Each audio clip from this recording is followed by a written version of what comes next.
দেখি তোমরা সেট লাগো যাও তোমরা উঠে যাও এই তেল পানি লো এই ওনা খারো 2 মিনিট ধরে ও গুতা ফাল্লাটা ঠিক করে দেবা চলো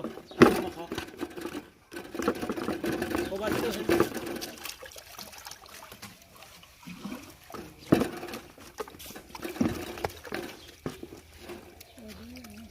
কত নিছো 1 কেজি তুমি বড় দুইটা মাছ আছে দিদি না 1 কেজি হ্যাঁ ওই গেছে হ্যাঁ এটা 1 কেজি হইছে এটা দিলাও